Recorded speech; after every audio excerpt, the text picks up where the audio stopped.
Hello friends, तो इस video में हम पढ़ेंगे what is cell death. Cell death होती कैसे है, किन किन तरीके से होती है और सेल डेथ होती क्या है। तो सेल डेथ सबसे पहले क्या चीज़ है कि सेल अगर बन रहा है, अपना काम कर रहा है, तो उसकी डेथ होनी भी बहुत ज़रूरी है। तो ये एक नॉर्मल प्रोसेस है बॉडी के लिए। तो सेल डेथ मेनली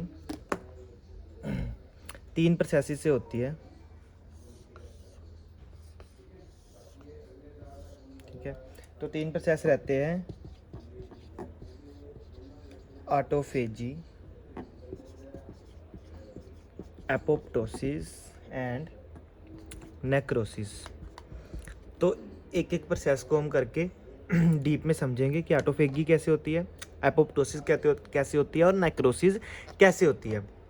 तो ध्यान से देखिएगा वीडियो, आपको अच्छे से समझ आ जाएगा। तो फर्स्टली हम स्टडी करते हैं ऑटोफेजी को। क्या जी, सबसे पहले आ जाओ,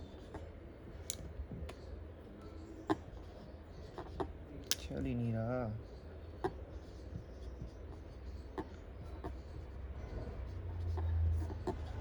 ऑटोफेजी,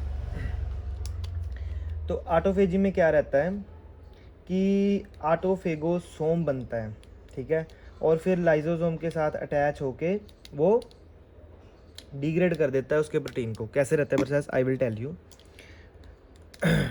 कोई दिक्कत नहीं है, आराम से पता चल जाएगा। हम इसको डायग्रामेटिकली समझेंगे तो इजीली समझ आ जाएगा। ये एक सेल है, ठीक है। अब सेल के अंदर जो डिग्रेडेड ऑर्गेनेलीज होती है ना, so let's this is a nucleus, ठीक है, and this is one of the organelle which is degrade. We don't give it a name, कोई नाम नहीं देंगे इसको, कोई ऑर्गेनेली है जो डिग्रेड हो गई। अब इसको हमने ख़त्म करना है, ठीक है, through the process of autophagy. तो कैसे होगा ख़त्म, ठीक है। तो इसमें क्या रहेगा कि ये था, ये चले तो ही था ना, ये चलता ही नहीं है बेचारा। ये था रफ एंडोप्लाज्मिक रेटिकुलम, ठीक है, ऐसे ही था।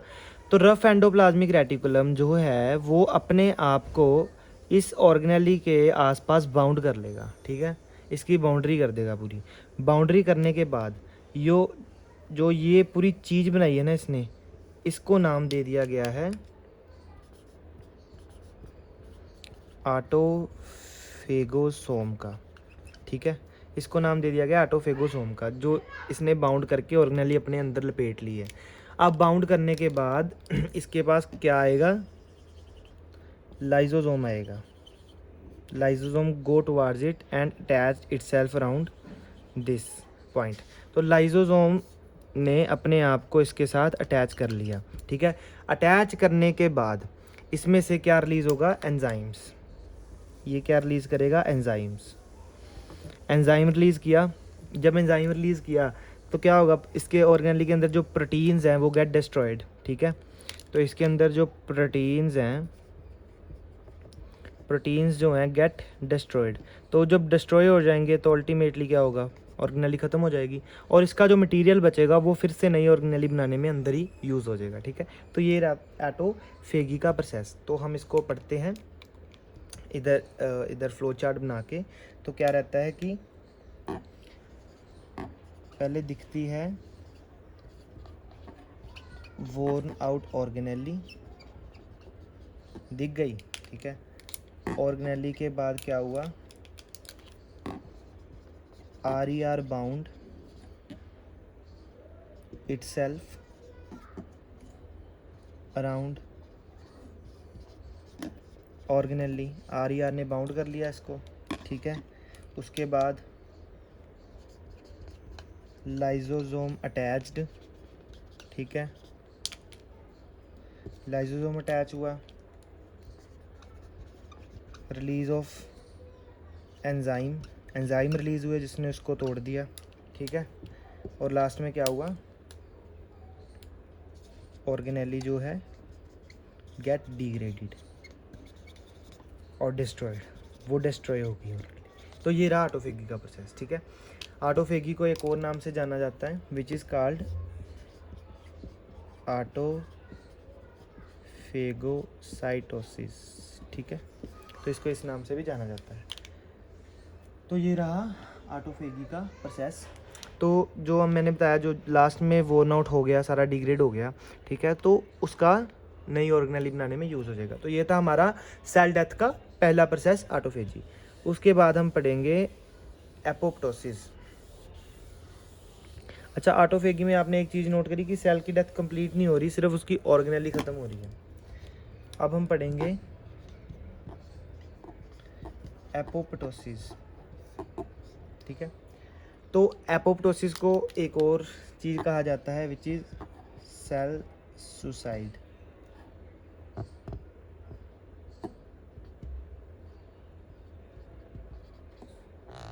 सेल सुसाइड, क्योंकि सेल अपने आप को खुद ही ख़त्म कर रहा है। किस तरीके से कर रहा है वो हम आपको बताते हैं कि सबसे पहले ये जान लो कि अगर सेल नॉर्मल है, ठीक है, तो सेल के अंदर से कुछ केमिकल मैसेंजर रिलीज़ होते हैं जो बता रहे हैं कि हाँ सेल की एक्टिविटीज़ नॉर्मल चल रही हैं, ठीक है। तो उन चीज़ों को हम कह देते हैं कि वो हैं पॉजिटिव सिग्नल्स। कुछ पॉजिटिव सिग्नल्स रिलीज़ होते हैं सेल में से जो बता रहे हैं कि सेल ठीक चल रहा है, ठीक है। वो कौन कौन से हैं? एक तो है नर्व ग्रोथ फैक्टर, ये कॉन्टीन्यूसली रिलीज़ होते रहते हैं अंडर नॉर्मल सर्कमस्टांसिस। और दूसरा है इंटरल्यूकिन 2, ठीक है। तो क्या होगा कि अगर इनमें से कोई चीज़ नहीं रिलीज़ हो रही दोनों में से, तो वो सिग्नल दे रहा है कि सेल में कुछ खराबी है, तो इसके कारण ये प्रोसेस शुरू हो सकता है। अभी इनिशिएट नहीं हुआ प्रोसेस, सेल नॉर्मल, अभी सेल डेथ नहीं हो रही, ठीक है। क्यों नहीं हो रही? क्योंकि सिग्नल पॉजिटिव चल रहे हैं।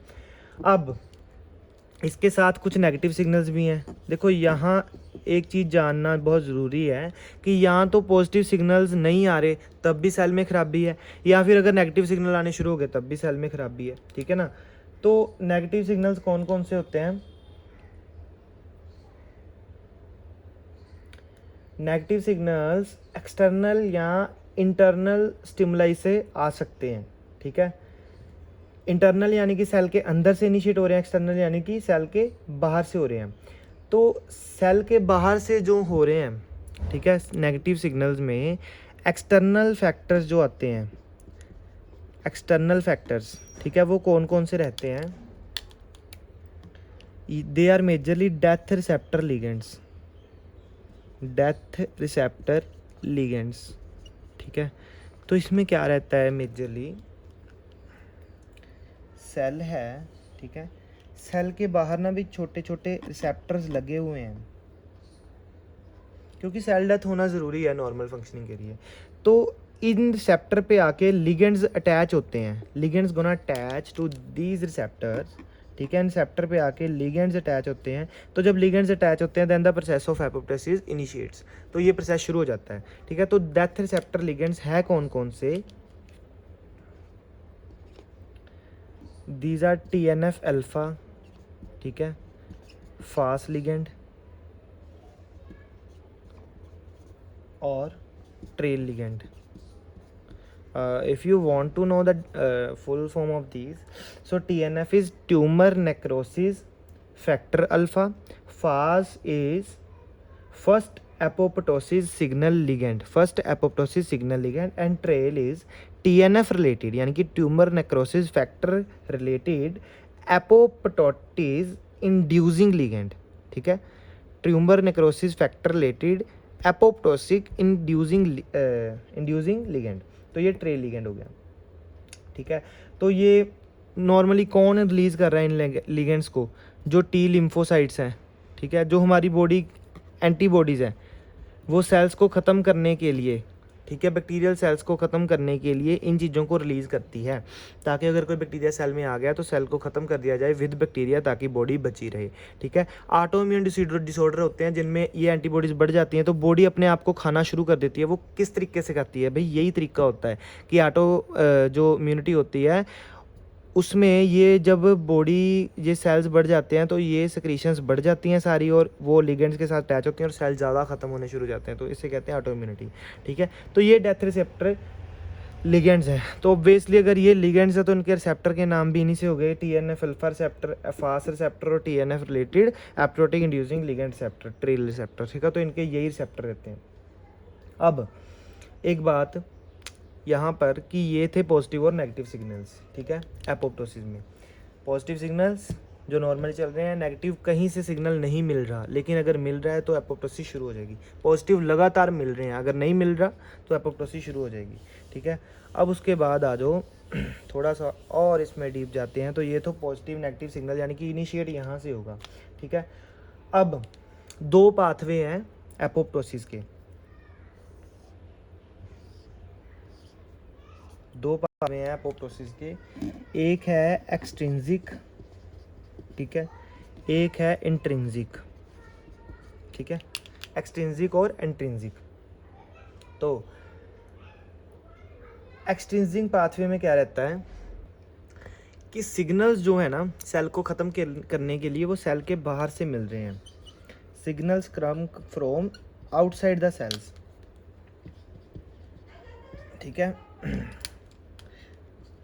जो सिग्नल है वो बाहर से आ रहे हैं एक्सट्रिंसिक।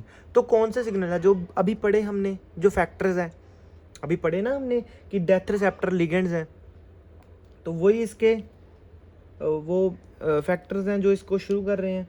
ठीक है, तो इसमें क्या है, हम कह सकते हैं कि एक्सट्रिंसिक में मेजरली क्या है, डेथ लिगेंड्स, वही TNF अल्फ़ा, फास्ट लिगेंड और ट्रेल। ठीक है, तो यही एक्सट्रिंसिक है। अब इंट्रिंसिक में इसके अपोजिट क्या है कि सेल के बाहर से कुछ नहीं आ रहा, अंदर से कुछ प्रोसेसेस इनिशिएट हो रहे हैं जो सेल की डेथ करने को तुले हुए हैं। ठीक है, तो इसमें क्या आ जाता है वायरल इन्फेक्शन, मतलब ऐसा नहीं है कि कोई ये एक फैक्टर रिलीज हो रहा है, नहीं, वायरल इन्फेक्शन, बैक्टीरिया ही आ गया है। ठीक है, उसके कारण अब DNA डैमेज हो गया है। क्यों हो गया है, स्ट्रेसेस की वजह से हो गया DNA damage, stress of cell की वजह से हो गया डैमेज। ठीक है, या फिर इंट्रा सेलुलर जो एंजाइम्स हैं मेजरली ऑक्सीडेंट्स, ठीक है, उनकी जो कंसंट्रेशन है वो इंक्रीज़ हो गई है। ठीक है, आइदर वायरल इन्फेक्शन हो गई तो सेल अपनी डेथ कर लेगा, DNA अंदर डैमेज हो गया तो सेल डेथ कर लेगा। Stress of cell, stress of cell की सेल को कुछ ऐसे इन्वायरमेंट में काम करना पड़ रहा है कि सेल अपनी मतलब आप समझो कि आपको किसी ऐसे चार बंदों में रहना पड़ रहा है जिनकी आपको इन्वायरमेंट नहीं पसंद, बिहेवियर नहीं पसंद, तो कुछ टाइम के बाद आप स्ट्रेस में चले जाओगे ना, अपने आप को डैमेज कर लोगे। तो वही बात है, स्ट्रेस ऑफ सेल की उसको इन्वायरमेंट नहीं सही मिल रहा। इंट्रासेलर ऑक्सीडेंट कंसंट्रेशन अगर इंक्रीज़ हो जाती है, ऑक्सीडेंट सेल के अंदर ऑक्सीडेंट्स होते हैं, अगर उनकी कंसंट्रेशन इंक्रीज़ हो रही है तो वो सेल के लिए हार्मफुल है, तो सेल की डेथ हो जाएगी। ठीक है, अब यहाँ से क्या आपको देखना है, ये एक्सट्रिंसिक और इंट्रिंसिक क्या थे, पाथवे थे। दीज आर दी पाथवे जिनके थ्रू डेथ हो सकती है सेल की। लेकिन पाथवे जो मर्जी हो, चाहे सेल के बाहर से शुरू हुआ चाहे सेल के अंदर से शुरू हुआ हो, इसके बाद जो एग्जीक्यूट होना है प्रोसेस, इसके बाद का जो प्रोसेस है दैट इज़ कॉमन। ठीक है, which is called execution process. Execution process, execution process दोनों का सेम ही है, मतलब जो इसके बाद होने वाला है वो सेम ही है। क्या है वो एग्जीक्यूशन प्रोसेस हम पढ़ते हैं। ठीक है, तो ये समझ आ गया आपको। अब इसके बाद आ जाओ एग्जीक्यूशन प्रोसेस क्या रहेगा।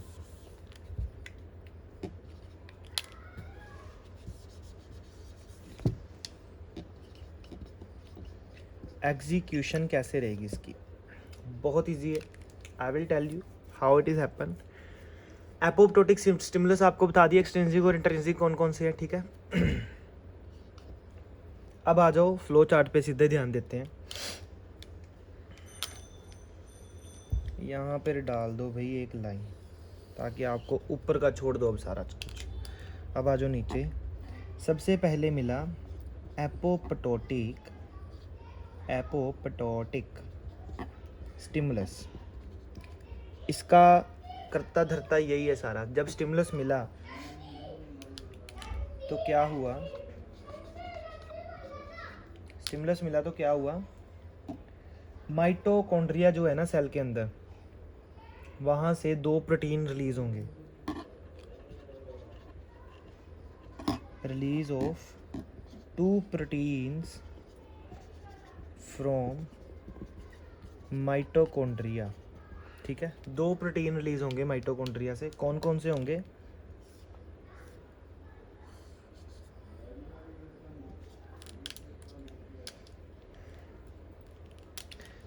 एक होगा साइटोक्रोम सी,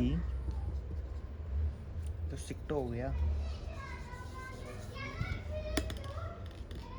साइटोक्रोम सी। और दूसरा कौन सा होगा? SMAC। ऐसे MAC की फुल फॉर्म क्या है? Second mitochondria. ठीक है, माइटोकॉन्ड्रिया लिख ही देता हूँ पूरा। सेकंड माइटोकॉन्ड्रिया डिराइव्ड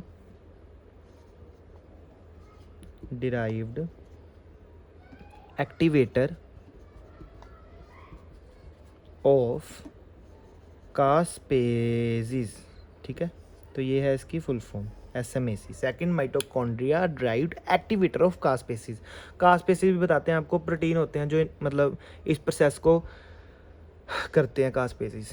ठीक है, तो SMAC और साइटोक्रोम सी 2 प्रोटीन रिलीज हो गए माइटोकॉन्ड्रिया से। अब क्या होगा?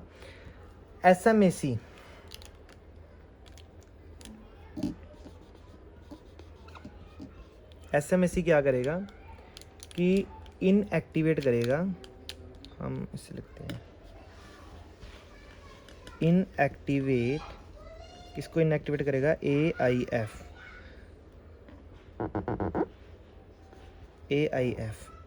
तो AIF क्या रहता है? Apoptosis inhibiting factor. नाम से तो आपको समझ आ गया होगा कि एपोप्टोसिस जो ये प्रोसेस है ना, इसको रोकने के लिए एक फैक्टर रहता है इसके ऊपर, इसके सर पर एक फैक्टर रहता है, मान लो ये एपोप्टोटिक इनहिबिटिंग फैक्टर। तो जब तक ये है तो ये प्रोसेस हो नहीं सकता। SMAC बाबूजी आए, इसको उठा के ले गए, भाई साहब आ जाओ आप इधर, आपका अभी कोई काम नहीं, आप इनएक्टिवेट हो जाओ। वो इनएक्टिवेट हो गया तो ये प्रोसेस अब शुरू हो सकता है। अब इसने क्या किया? इनएक्टिवेट कर दिया AIF को। ठीक है, अब ये दोनों क्या करेंगे? इसके बाद क्या होगा कि SMAC, ठीक है, प्लस AIF, ये दोनों मिलके क्या बना देंगे? ये दोनों मिलके क्या बना देंगे? एपोप्टोसोम। ठीक है, क्या बना देंगे ये दोनों मिलके? एपोप्टोसोम।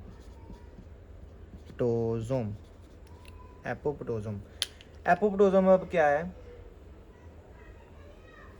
सेल था, सेल के अंदर ही सारा कुछ चल रहा है, स्टिमुलस आया, सेल के अंदर ही माइटोकॉन्ड्रिया है, माइटोकॉन्ड्रिया से 2 प्रोटीन रिलीज़ हुए, उसके अंदर ही ये रिलीज़ हुआ, उसने AIF को ख़त्म किया, AIF अंदर ही एंजाइम है, तो ये भी एंजाइम, ये प्रोटीन है, ये एंजाइम है।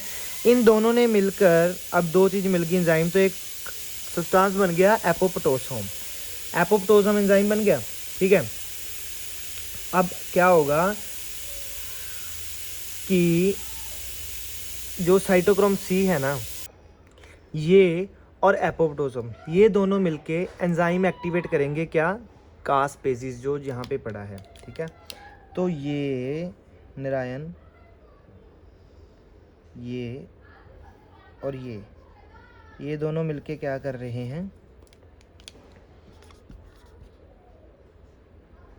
एक्टिवेट कर रहे हैं कास्पेसिस को। ठीक है, तो I will tell you a thing कि कास्पेसिस एक्टिव हो गए। अब कास्पेसिस क्या है वो आपको बताता हूँ। तो पहले प्रोसेस आपको पता लग गया कि पहले स्टिमुलस थे जो 2 फैक्टर पड़े, एक्सट्रिंसिक और इंट्रिंसिक। एक्सट्रिंसिक में TNF अल्फा, फास्ट लिगेंड और ट्रेल। ठीक है, और इंट्रिंसिक में stress, damage to DNA, viral infection. उन्होंने क्या किया? स्टिमुलस दे दिया। स्टिमुलस जब मिला, माइटोकॉन्ड्रिया से 2 प्रोटीन निकल गए, एक निकल गया साइटोक्रोम सी, एक और SMAC ने जो AIF इसके ऊपर फैक्टर लगा हुआ था, ये क्रॉस वाला, उसको हटा दिया। अब उसके साथ मिलके उसने एपोप्टोसोम बना दिया, तो वो कास्पेसिस को एक्टिवेट कर रहा है, साइटोक्रोम सी भी इसको फैसिलिटेट कर रहा है एक्टिवेशन में। कास्पेसिस क्या होता है? कास्पेसिस जो है ना, वो एंजाइम होते हैं प्रोटीएजेस। प्रोटीएजेस यानी प्रोटियोलिटिक। ठीक है, प्रोटियोलिटिक यानी कि प्रोटीन को तोड़ने वाले। तो अल्टीमेटली तोड़ेंगे प्रोटीन को, अगर प्रोटीन टूट गया तो सेल खत्म। ठीक है, तो ये रहता है एपोप्टोसिस का फंडा। अब ये था हमारा सेकंड प्रोसेस सेल डेथ का। अब लास्ट कौन सा आएगा, नेक्रोसिस। नेक्रोसिस तो आपको जल्दी समझ आ जाएगा क्योंकि ये चीज़ आप सबने देखी हुई है। सबसे पहले नेक्रोसिस बहुत लेम एंड वर्ड है जो यूज़ हो रहा है मेडिकल लैंग्वेज में। नेक्रोसिस क्या रहता है कि जब कहीं पर ब्लड सप्लाई नहीं पहुंच रही ना, तो वो पार्ट को कह देते हैं कि ये नेक्रोड हो गया है, ठीक है, स्टेमिक पार्ट जहाँ पे ब्लड सप्लाई नहीं जा रही। तो इसका बहुत रिलेशन है इस चीज़ के साथ। तो अगर ब्लड सप्लाई नहीं जा रही तो उसके कई कारण हैं कि देखो, या तो आपने बर्न कर दिया है, मान लो स्किन को बर्न कर दिया है, जला दिया, तो उसके बाद वहाँ पर काला काला सा हो जाता है। तो वो क्यों हो गया, क्योंकि वो सेल्स अंदर से डेथ हो गई सेल की ना, क्यों, ब्लड सप्लाई अंदर से सूख गया ब्लड सारा। तो नेक्रोसिस जो है वो अनप्रोग्राम्ड डेथ ऑफ सेल है, मतलब सेल नहीं चाह रहा डेथ हो, लेकिन एक्सटर्नल फैक्टर से डेथ हो रही है। आप यहाँ पर कोई चीज़ से कट मार दो, ठीक है, और यहाँ फिर अपनी स्किन को उखाड़ लो यहाँ से, तो वो अनप्रोग्राम्ड सेल डेथ है ना वो। तो इसीलिए इसका सेल का मर्डर भी कहा जाता है, क्योंकि ये सेल हम मर्डर कर रहे हैं सेल का। So that's why it is also called cell murder, ठीक है। तो इसीलिए इसको सेल का मर्डर भी कहा जाता है। यार दिख नहीं रहा ये वीडियो में सेल मर्डर, ये ग्रीन वाला ना चल नहीं रहा, या अब चला है, तो ये सेल मर्डर हो गया। अब क्या होगा, नेक्रोसिस होने के बाद जो केमिकल सब्सटेंसेस रिलीज होते हैं ना डेड सेल से, वो डैमेज कर देते हैं और इन्फ्लामेशन कर देते हैं आसपास, ठीक है। आप समझते हैं इसको यहाँ पे स्ट्रक्चरली। तो क्या रहता है इसमें ये है सेल, ठीक है,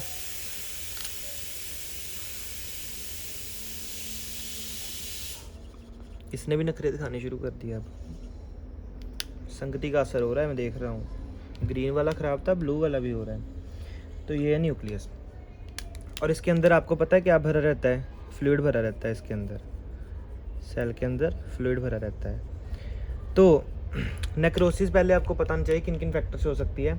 नेक्रोसिस एक्सटर्नल फैक्टर से भी हो सकती है, इंटरनल फैक्टर से भी हो सकती है। So factors which contributing to these are may be external और मे बी इंटरनल, ठीक है। तो एक्सटर्नल फैक्टर में क्या हो सकता है, आप एक्सटर्नली हीट दे सकते हो बॉडी में, ठीक है, और इंजरी कर ली कोई, ठीक है, शार्प या ब्लंट कोई भी इंजरी कर ली, ठीक है, बाहर से इन्फेक्शन हो रही है, ठीक है। तो ये एक्सटर्नल फैक्टर्स हैं। इंटरनल फैक्टर्स में क्या आएगा, इंटरनल फैक्टर यानी कि अगर हाइपोक्सिया हो रहा है तो ब्लड सप्लाई नहीं मिल रही, ठीक है, कहीं थ्रोम्बोसिस हो रही है यानी कि कहीं क्लोट जमा हो गया, ठीक है, तो उसके कारण, ठीक है, डिसरप्शन हो रही है ब्लड की वेसल्स में, तो उसके कारण, ठीक है, डिसरप्शन यानी कि ब्लड वेसल्स फट के ब्लड फैल जाना, तो आगे नहीं पहुंचेगा ना ब्लड, जब आगे नहीं पहुंचेगा उसको ब्लड नहीं मिल रहा तो नेक्रोसिस हो जाएगी उस पार्ट की, क्योंकि ब्लड नहीं मिल रहा, ठीक है। तो ये फैक्टर्स हैं। अब होगा क्या उसमें, नेक्रोसिस मान लो नहीं मिल रहा ब्लड, चाहे एक्सटर्नल की वजह से नहीं मिल रहा है या इंटरनल की वजह से नहीं मिल रहा, हो क्या रहा है, जब उसको ब्लड नहीं मिलेगा तो देन ये जो सेल मेम्ब्रेन है ना, इसमें होल्स हो जाएंगे, सेल मेम्ब्रेन में होल्स हो जाएंगे। जब सेल मेम्ब्रेन में होल हो जाएंगे तो ये जो फ्लूइड है it gonna out of the cell, ठीक है। तो ये फ्लूइड सेल से बाहर आ जाएगा। जब फ्लूइड सेल से बाहर आ जाएगा तो ये अपनी सराउंडिंग इन्वायरमेंट में फैल जाएगा सारा फ्लूइड, ठीक है, सराउंडिंग इन्वायरमेंट में फैल गया। अब उसके बाद क्या होगा, सेल का अंदर का सारा इन्वायरमेंट चेंज हो जाएगा क्योंकि फ्लूइड बाहर आ गया, ठीक है। तो अब सेल के अंदर का इन्वायरमेंट चेंज होगा भाई, जिस फ्लूइड में ऑर्गेनेलिस तैर रही थी बेचारी, उनका तो सारा खत्म हो गया ना इन्वायरमेंट। तो अंदर जो स्मूथ एंडोप्लाज्मिक रेटिकुलम होता है ना, उसके पास कैल्शियम का स्टोरेज होता है, ठीक है, और माइटोकॉन्ड्रिया के पास भी कैल्शियम होता है। तो अंदर से बाहर की तरफ क्या आएगा, कैल्शियम आयंस, कैल्शियम आयंस अंदर से बाहर को आना शुरू कर देंगे, कैल्शियम आयंस बाहर आ जाएंगे। तो कैल्शियम आयंस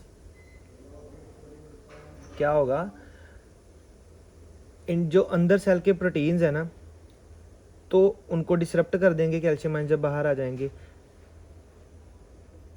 ठीक है। तो जो ये फ्लूइड है, ये जो फ्लूइड फैला हुआ था, ये और कैल्शियम आयन मिलके, कैल्शियम आयन और ये फ्लूइड ये फ्लूइड मिलके क्या करेगा, टॉक्सिक सब्सटेंसेस बना देगा, टॉक्सिक सब्सटेंस बना देगा, ठीक है। तो टॉक्सिक सब्सटेंस बनाने की क्या होगा, लाइजोसोमल एंजाइम है वो एक्टिव हो जाएंगे। टॉक्सिक सब्सटेंस बना दिए, तो टॉक्सिक सब्सटेंस बनाने की क्या बाद हुआ, लाइजोसोमल एंजाइम्स जो हैं वो एक्टिवेट हो गए। अब आपको पता ही है लाइजोसोम एक्टिव हो गए तो क्या ही होगा, then ultimately it will cause death, cell की डेथ हो जाएगी।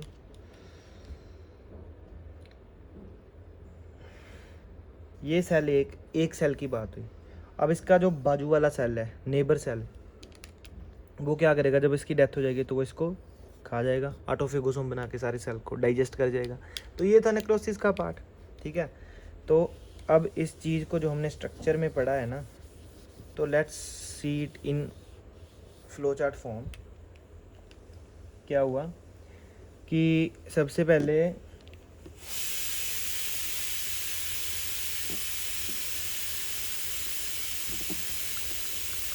सेल मेम्ब्रेन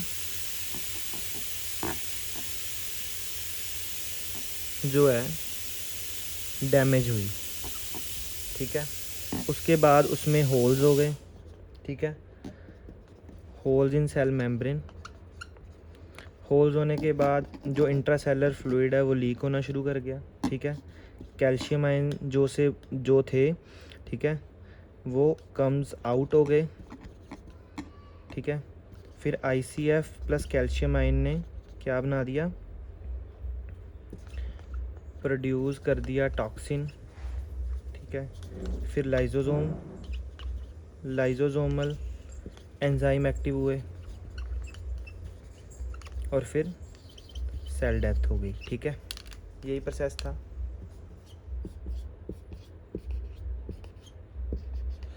ठीक है जी, तो ये था नेक्रोसिस का पार्ट। तो ये था हमारा आज का टॉपिक, सेल डेथ। तो होप फॉर कि आपको समझ आ गया हो, बड़े ध्यान से समझाया है मैंने। तो ऐसी वीडियोस देखने के लिए आप हमारा चैनल सब्सक्राइब कर लें। हमारे चैनल का नाम है स्टडी स्टेशन, क्योंकि हमारे चैनल पर ऐसे डीप में वीडियोस आती रहेंगी और आपको हम समझाते रहेंगे। Thank you and have good studies ahead. Bye bye.